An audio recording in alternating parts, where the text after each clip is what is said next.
So here we are again, day 3, the America's Cup. It's Saturday. The score's 2 apiece. Of course, it couldn't be tighter, could it?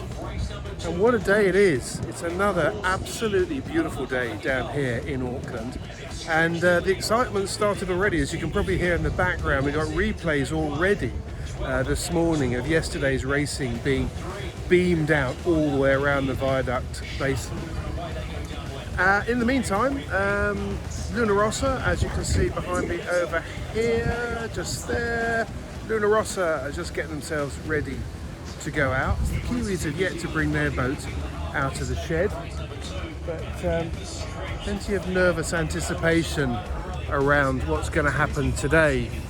I've just been in the weather briefing with Ian Murray this morning, regatta director, and his feeling is that the breeze is going to be thermally enhanced. There's a gradient breeze that's coming in from the southeast, and the thermal enhancement is going to build that and drag it around to the northeast. We're up on course A, which is the most exposed one. That's the top of the Hauraki Gulf, and it's looking like it's going to be a little stronger than yesterday as well. He's expecting 9 to 13 knots. Bring it on, I say.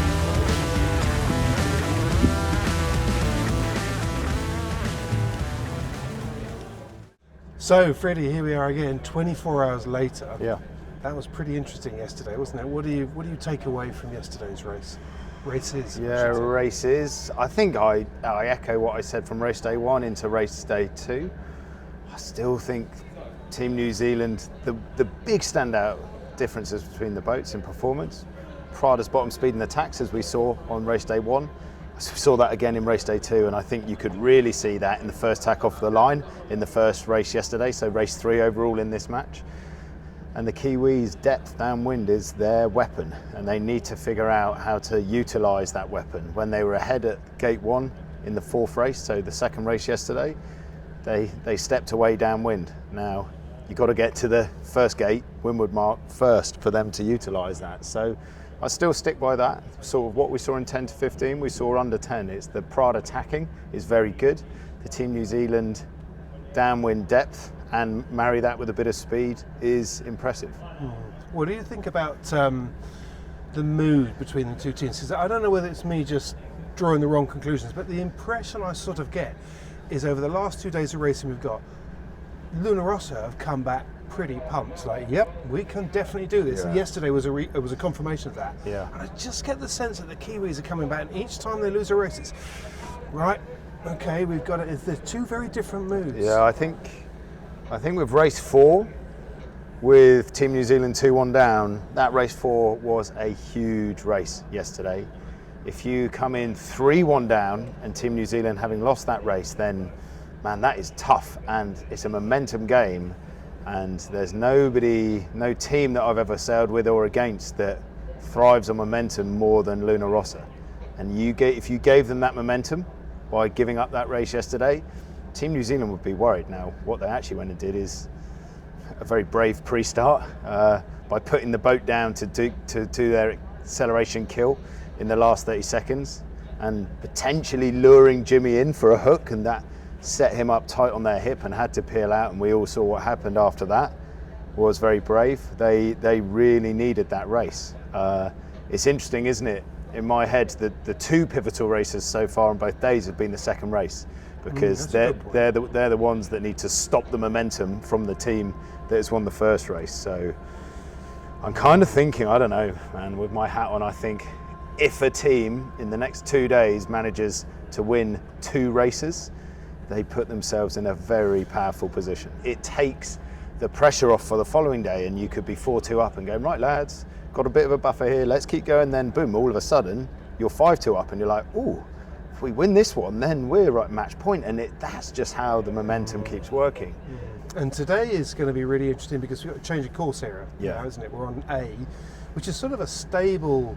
There's been most of the races, I think I'm right in saying, that we've seen out there, and certainly in northeasterly, have been quite stable conditions, haven't they? Yeah. I mean, race course E, we've had race course E the first 4 races, and it was suggested to me by a Formula 1 fan who didn't know much about sailing that it seemed a little bit like Monaco, and I struggled to dispute that. Like we've seen, you get to the top mark first and you win the race.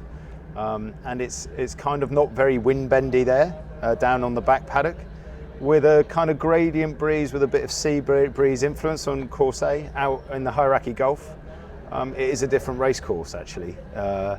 It's not like a shifty race course where you're going to pick a couple of shifts at the bottom half of the beat and step past someone, but there are going to be persistent wind bends, and we have seen overtaking on course A race course relative to course E.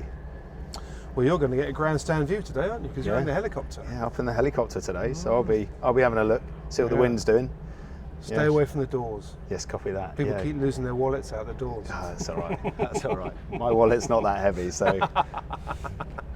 Brilliant. Thanks very much, Freddie. And No we worries. did say it was going to be a beer next time, but Yeah. you have to Next time. Yeah. It's going to happen. Yeah, it will at one point. All right. Thanks, mate. Cheers, mate. Cheers. So that's what we thought this morning.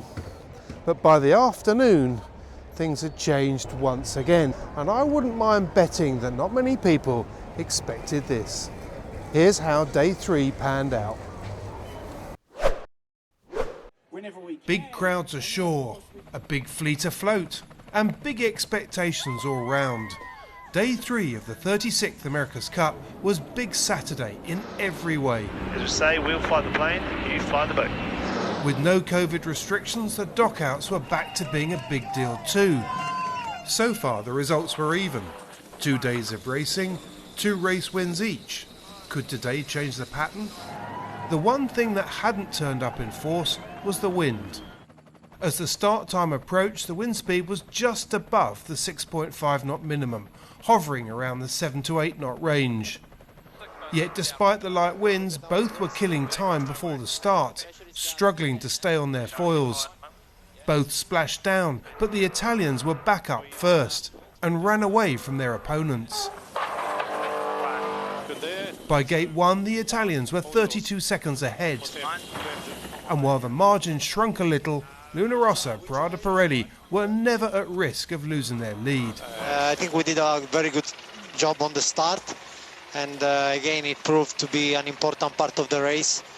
Yeah, well, we obviously just fell off the foil above them, and thought we had a little more time to kill than we actually did, and didn't quite manage to get going again and take off. Race 6, and the pressure had stepped up once again. The Italians wanted another win. The Kiwis wanted to stop it. The breeze looked like it had stayed the same, but patches were starting to appear. As both boats headed towards the start, it was Luna Rossa that got caught as they jibed into a light patch, losing pace in the process. Meanwhile, Team New Zealand had speed, plenty, and hit the start doing 10 knots more than the Italians, a role reversal from the previous race. By gate 1, Emirates Team New Zealand were 51 seconds ahead. By gate 2, little had changed, and by the finish, the margin was huge, 1 minute and 41 seconds. Whether race 5 or 6, one mistake is all it took. And it was one mistake apiece. 3 days, 3 all. It simply couldn't be closer. The Cup starts again tomorrow.